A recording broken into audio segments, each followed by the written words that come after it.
So thank you for inviting me, and it's a pleasure to be here. First of all, I'm really glad that I already onboarded one person yesterday, so give her a follow. So let me introduce myself. I'm Isa. I'm head of news, government, and politics for Twitter Germany. I started to professionally tweet, join Twitter as a company 3.5 years ago. And I was the first person on the ground out of the US and Japan. And by then, we had a really, really tiny team in the UK. So I started to build the business in Germany. Now we are 8 people. It's still not a big team. We have 8 people on the media team and up to 10 now on the sales team. And I'm pretty sure that everyone knows what Twitter is, has used it, knows how stories evolve on Twitter, or is a really active user. So maybe I'm not telling you anything new, but I'm trying to. So use the hashtag, tweet me your questions if you have some for me. But what I'm going to talk about is the way we think about campaigns. And Twitter has become this platform for breaking news and for stories that are being told on Twitter in 140 characters. And sometimes it's difficult to tell a story in 140 characters, but you can definitely make a difference and change things and change communication. And I should put that in my hand to actually go through my presentation. So, do you know what that shows you? Can you see what kind of conversation I'm trying to highlight here? Correct. So we see the peak and we see the global expansion, and that's a Twitter conversation that just happened recently. It's Je suis Charlie. And we saw over 6.6 million tweets. Let me go back to it. 6.6 million tweets in a really short period of time, and over 6,000 tweets per minute. And to give you a context, within 2 days, we normally see 1 billion tweets, which is massive. And with those kind of moments, real-time moments, of course, the volume of conversation is much bigger. So, and you think there must be many people who started this movement or tweeted about it. And of course, it's related to the horrible attacks in Paris. But we believe that this is actually the first tweet that was sent with the words, Je suis Charlie. And this user, Joachim, had at that time a bit more over 500 followers. He was a journalist and was related to the media scene. But he tweeted that out, and after seconds and minutes, thousands of people joined this kind of conversation and this kind of movement and started to tweet with the hashtag Je suis Charlie. And just to give you like a collection of the solidarity that was expressed on Twitter on January 7th, but also in the day afterwards. And not only Je suis Charlie, but also other hashtags evolved on Twitter. Je suis Ahmed, to express solidarity, but with a different connotation. And what makes this movement, and I'm not calling it a campaign because it was started by normal users, what makes this movement so special and why it really happened are 4 factors that really define Twitter. Twitter's live. Everything that happens on Twitter can be accessible to everyone. Moments happen, media breaking news moments happen, live sports events happen, and you can tune into Twitter and be live or experience it live on Twitter.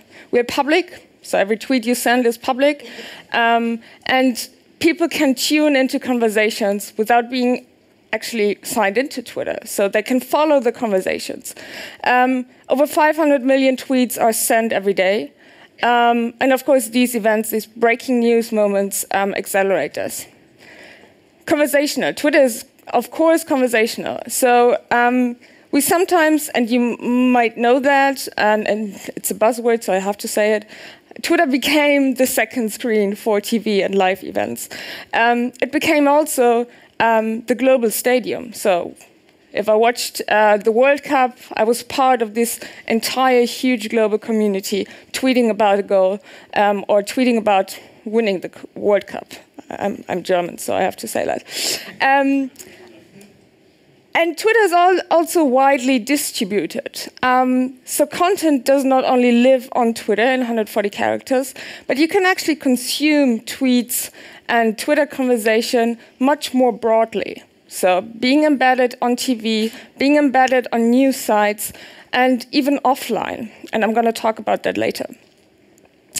Our founder, Jack Dorsey, always talks about Twitter as the world in your pocket. So Twitter is based on interests and passion. It's not like we don't talk about Twitter as a social platform. We talk about Twitter as an interest platform based on interests and passion.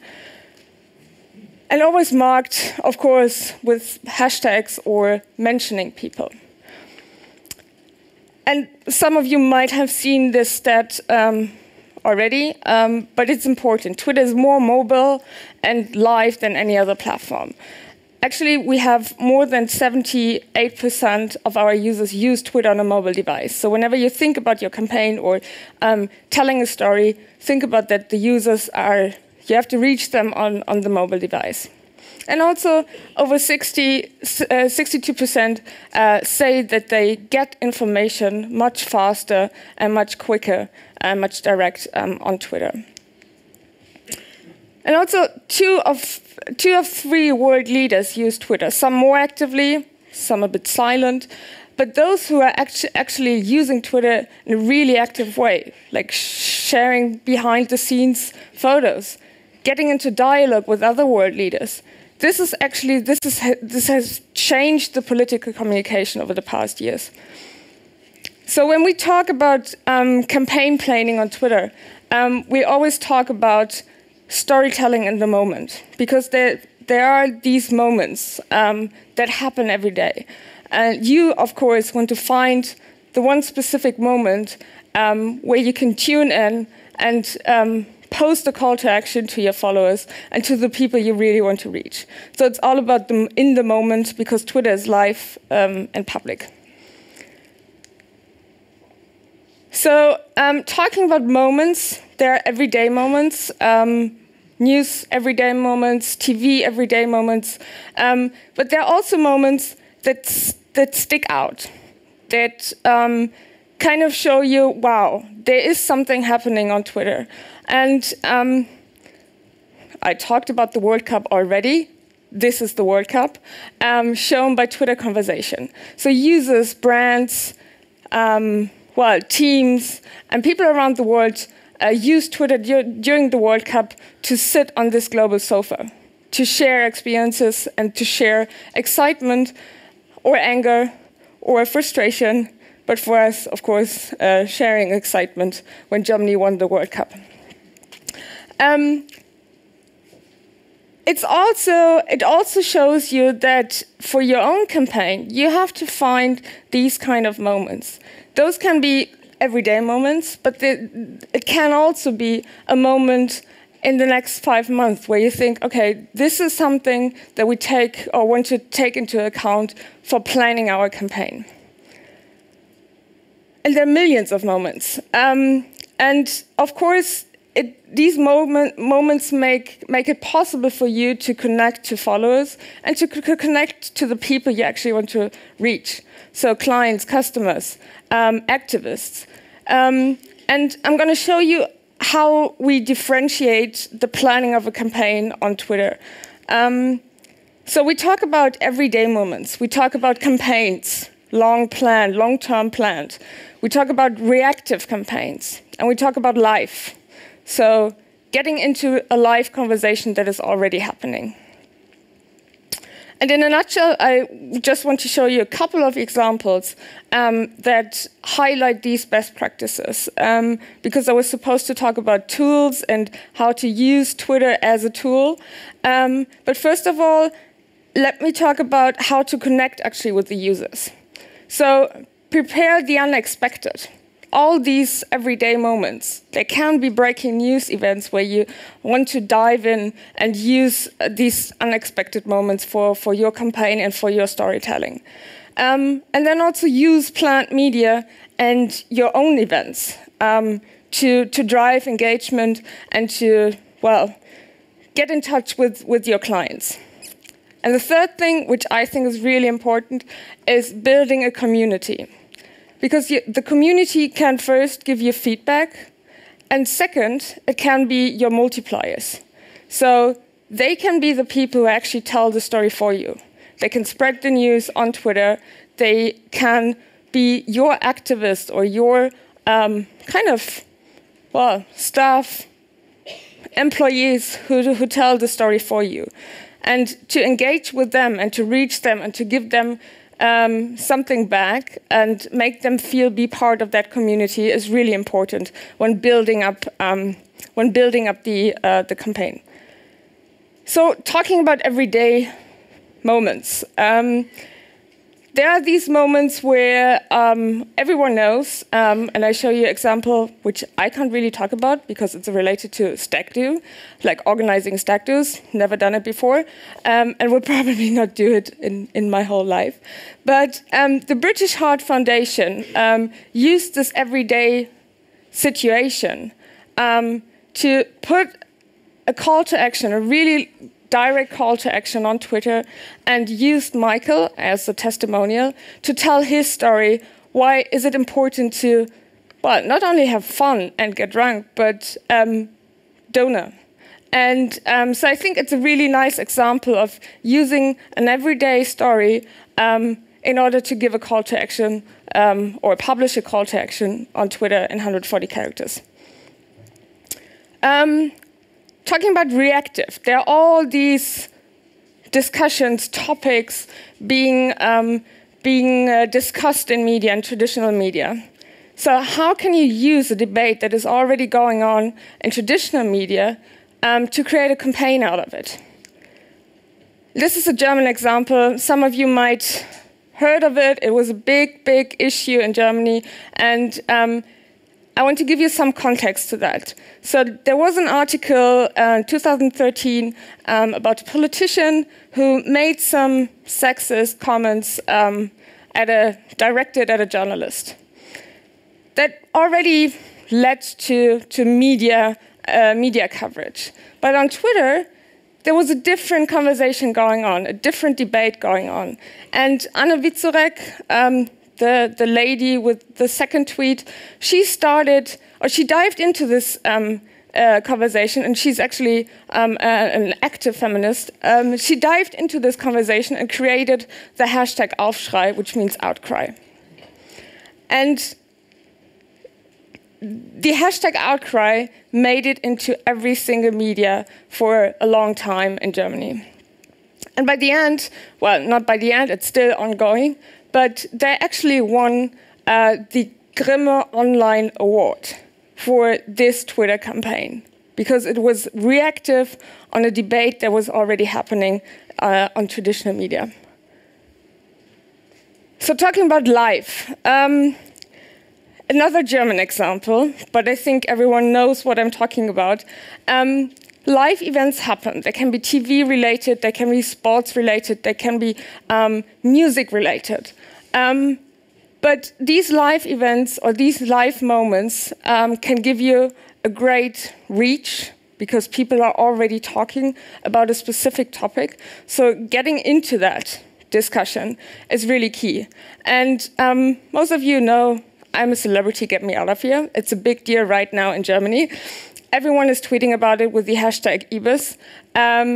So Leibniz, a German sweet company, actually used this massive conversation on Twitter to bring in their advertisement and to make people aware of their brand.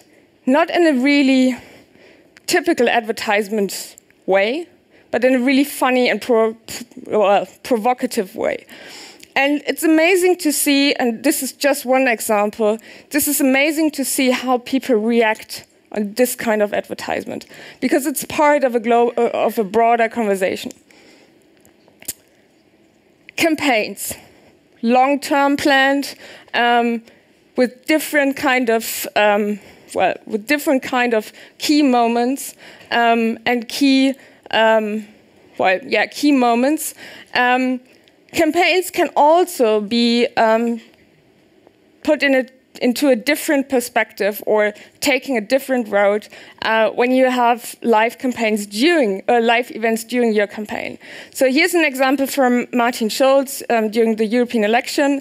There were several TV debates, and the team used Twitter quite well during the TV debates and even before by tweeting photos, not only like standard photos of him preparing for a speech or for the TV debate, but cat content.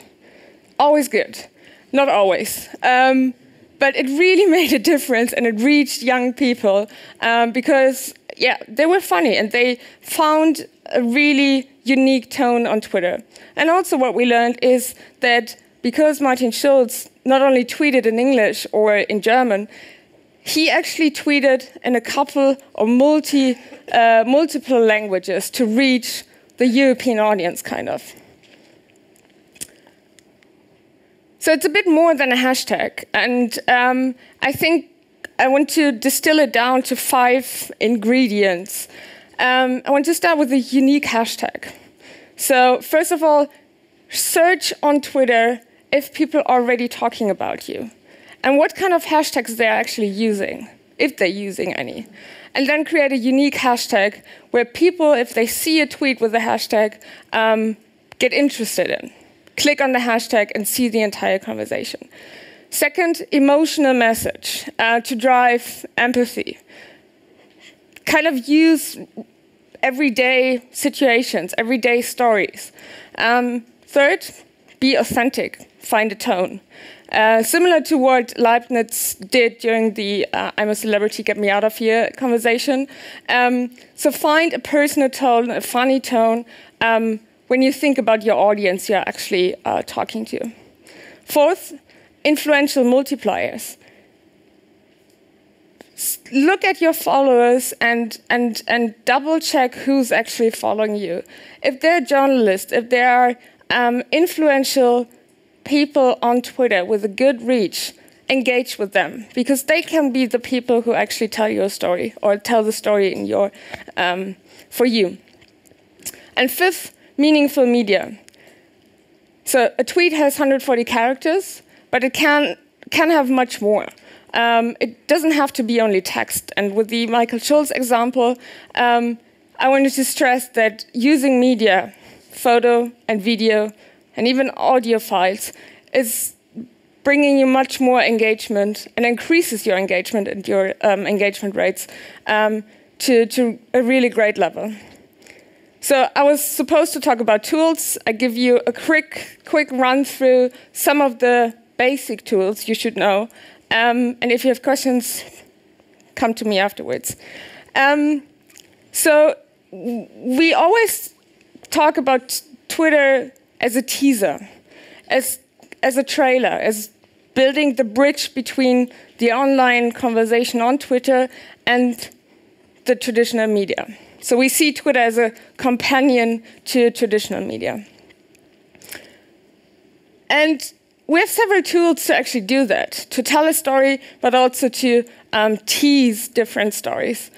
These are examples, Vine examples. I don't know how many of you know what Vine is. Vine is a separate app where you can shoot 6-second videos. And if you think about your campaign, you can actually produce a campaign video without even paying anything. And it can be really creative. This was actually during the Winter Olympics. So 6 seconds, non-stop motion, are really creative ways to tell a story. Then report, like how do you share your information? How do you tell a story? Using photos is a key ingredient on Twitter.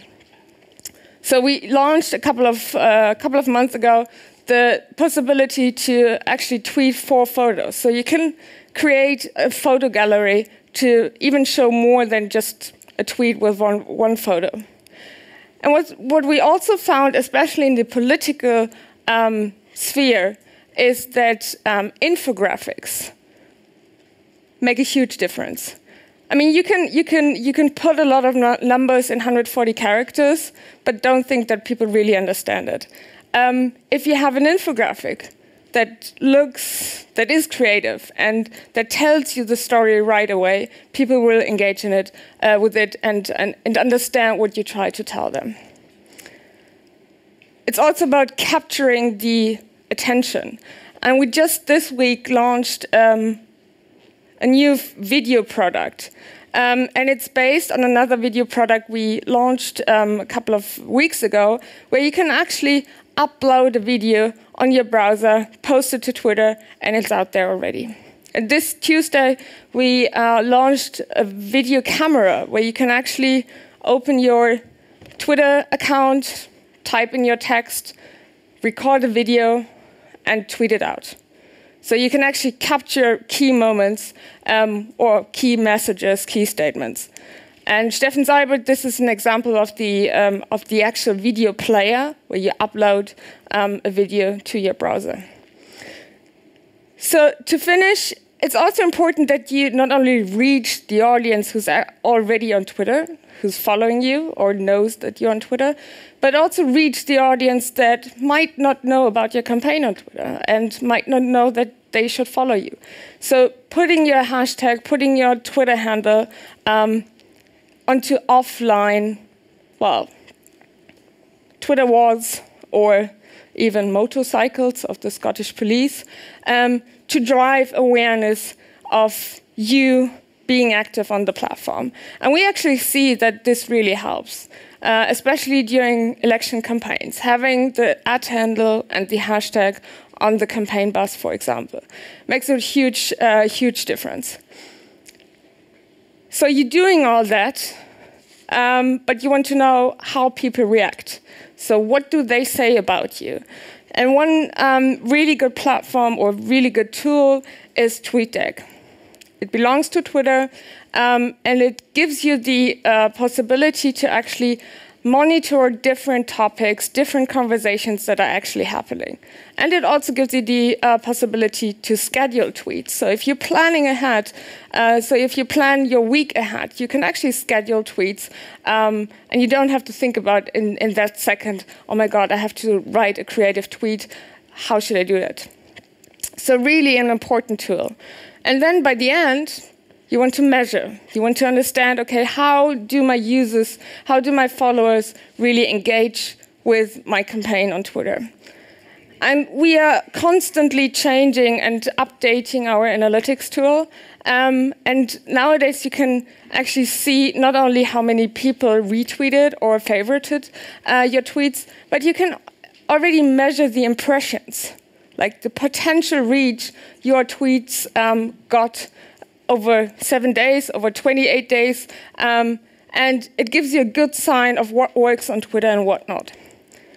And I want to close with a tweet that Jack Dorsey, our founder, actually sent yesterday to kind of summarize why Twitter is a great tool for campaigning. The @ handle, the hashtag and the retweet have become cultural movements and have influenced every social and communication service since, even offline. And I think that is true when we look at the movements that happened a couple of weeks ago, that happened not only in Europe, but across the world. So using these kind of short and really direct call to action, using a hashtag and mentioning people, engaging with people, can change the way you communicate and the way you tell a story. Thank you. And now I'm going to take a photo. So wave and smile. Great. Thank you.